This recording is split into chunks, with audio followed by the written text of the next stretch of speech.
Selamat malam pemirsa, saya Rizka Indah kembali hadir ke hadapan Anda malam hari ini dalam program Talk to iNews. Pemirsa, masih terkait dengan masalah kematian Wayan Mirna Salihin dengan terdakwa tunggal Jessica Kumala Wongso yang akan memasuki masa persidangan kembali, yaitu adalah esok adalah memasuki masa persidangan ke-30 dengan agenda adalah pledoi atau pembelaan dari sisi Jessica Kumala Wongso. Lalu seperti apa fakta-fakta persidangan yang sudah dihadirkan selama 29 kali persidangan, dan di persidangan sebelumnya hakim sudah memberikan atau menjatuhkan tuntutan sebesar 20 tahun penjara. Apakah memang 20 tahun penjara ini adalah tuntutan yang sudah wajar dianggap oleh keluarga Wayan Mirna Salihin? Kita akan bahas pada malam hari ini dalam program Talk to iNews. Seperti biasa pemirsa, sebelum kami hadirkan perbincangannya ke hadapan Anda, terlebih dahulu kami akan hadirkan rangkaian informasi seputar peristiwa yang terjadi sepanjang hari ini. Kami akan awali dengan peristiwa operasi tangkap tangan atau yang saat ini dikenal sebagai operasi pemberantasan pungli. Sore tadi pemirsa diduga terjadi praktek pungli, aparat kepolisian melakukan operasi tangkap tangan atau operasi pemberantasan pungli yang juga sekaligus adalah merupakan penggeledahan di kantor Kementerian Perhubungan.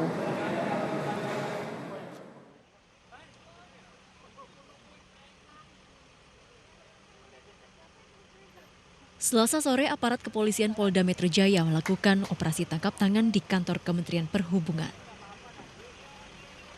Operasi tangkap tangan yang juga dihadiri oleh Kapolres Jakarta Pusat Kombes Dwiyono dan Kabak Ops Polres Jakarta Pusat AKBP Tri Yulianto berlangsung sejak pukul 15.30 waktu Indonesia Barat. Penangkapan yang diduga Kepala Seksi Perizinan Pelayaran Kementerian Perhubungan ini dilakukan berdasarkan adanya dugaan pungutan liar hasil dari penyelidikan tim internal Kemenhub. Dari hasil penggeledahan, pihak kepolisian menyita sejumlah barang bukti berupa uang, dokumen, serta paspor yang berisikan perizinan dalam pelayaran. Dari kementerian bekerja sama dengan Polda dan Mabes Polri, kita membentuk tim untuk melakukan penyelidikan.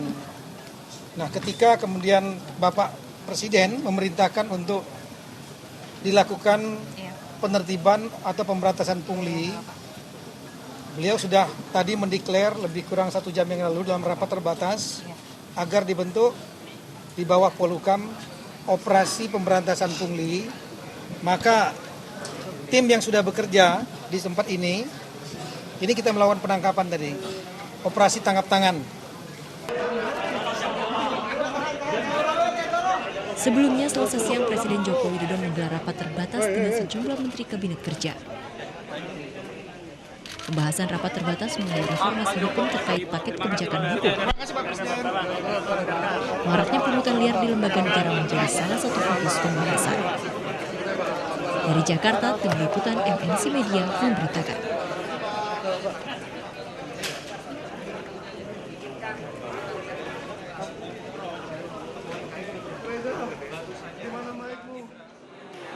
Ya, sementara itu pemirsa, Presiden Joko Widodo mengaku telah mendapatkan informasi terkait dengan operasi tangkap tangan yang terjadi di kantor Kementerian Perhubungan Jakarta Pusat sore tadi. Bahkan Presiden Joko Widodo pun langsung mendatangi lokasi kejadian hanya ingin memastikan terkait dengan OTT yang terkait dengan pungutan liar yang terjadi di Kementerian Perhubungan.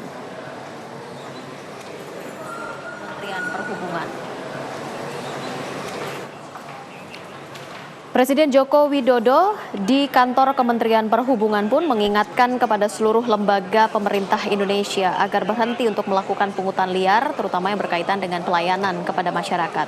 Operasi tangkap tangan ini membuat Presiden Joko Widodo merasa geram. Pasalnya, baru saja pemerintah menggelar rapat yang membahas tentang reformasi hukum untuk membentuk operasi pemberantasan pungli. Joko Widodo juga meminta kepada Menteri Perhubungan dan juga Menteri Pertahanan untuk segera menangkap dan memecat pelaku oknum yang secara jelas melakukan pungli.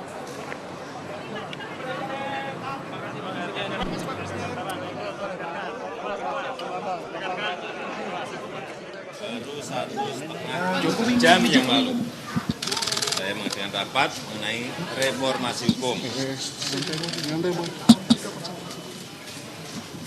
Dan tadi juga sudah kita putuskan untuk membentuk OPP operasi pemberantasan pungli. Baru dibicarakan adanya pungli untuk pengurusan buku pelaut dan juga surat kapal yang angkanya punglinya berbeda-beda. Ada yang ratusan ribu, ada yang juga jutaan.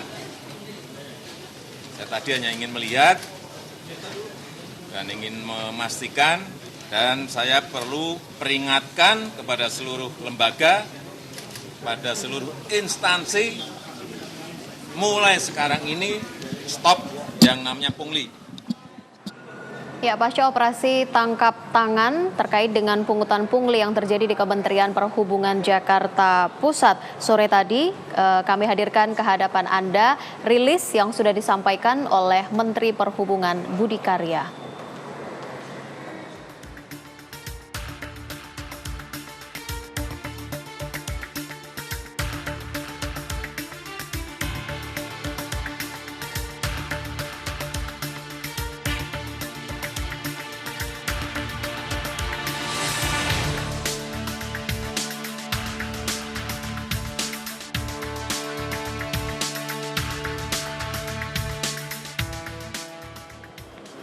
Dan selanjutnya pemirsa, kita akan menuju ke kantor Kementerian Perhubungan Jakarta Pusat. Sudah ada rekan Wahyu Seto Aji di sana yang akan melaporkan perkembangan terbaru terkait dengan OTT pungutan liar.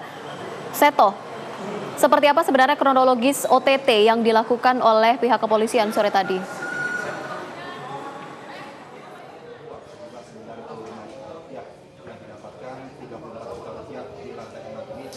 Ya, baik Rizka, informasi yang dapat kami sampaikan dari Kementerian Perhubungan saat ini memang kepolisian masih menyelidiki di ruangan, tepatnya di lantai 6, tempat di mana pelaut mengajukan perizinan untuk mengajukan lisensi bagi pelaut. Dan tadi memang 2 penyidik telah keluar dari dalam gedung untuk membawa 1 buah box yang berisi laptop dan juga dokumen-dokumen lainnya. Sementara itu dapat kami jelaskan bahwa kronologis penangkapan terhadap 6 orang di Kementerian Perhubungan ini tak lain adalah kepolisian mendapatkan informasi dari Kementerian Perhubungan lalu menangkap 6 orang tersebut. 5 diantaranya yang merupakan pegawai dari Kementerian Perhubungan dan 2 diantaranya adalah pegawai negeri sipil bergolongan 2D. Sementara itu 3 orang lainnya merupakan pegawai harian lepas dan honorer. Adapun 1 orang merupakan dari pihak swasta yang tengah mengajukan perizinan di Kementerian Perhubungan ini. Dan meski perizinan telah ditetapkan melalui sistem berbasis online, namun nampaknya petugas melanggar ketentuan yang berlaku dengan melanggar SOP dengan memungut pungutan bagi pengaju izin. Dengan demikian pungutan ini dilakukan untuk mempermudah proses pengizinan untuk mengurus lisensi bagi pelaut. Sementara itu dari penangkapan ini pihak kepolisian berhasil mengamankan barang bukti yang terdiri dari dokumen, kemudian handphone dan juga buku tabungan hingga mencapai 1 miliar rupiah. Sementara itu juga pihak kepolisian telah mengamankan uang senilai 95 juta rupiah. Adapun uang tersebut terdiri dari 34 juta yang berasal dari kasir petugas yang ada di lantai 6 tempat saya melaporkan saat ini dan 61 juta rupiah yang berasal dari ruangan staf yang berada di lantai 12 Gedung Karya Kementerian Perhubungan. Sementara itu ke-6 orang ini saat ini tengah didalami oleh pihak kepolisian di Polda Metro Jaya. Untuk sementara itu kepolisian memiliki waktu 1 kali 24 jam untuk menetapkan status terperiksa apakah akan ditetapkan sebagai tersangka atau hanya sebatas sebagai saksi. Demikian, Rizka. Ya, baik, pemirsa, Wahyu Seto Aji melaporkan langsung dari kantor Kementerian Perhubungan Jakarta Pusat. Terima kasih Seto, selamat bertugas kembali. Dan pemirsa, sesaat lagi kami akan hadirkan perbincangan ke hadapan Anda terkait dengan misteri kematian Mirna di Talk to iNews. Tetaplah bersama kami.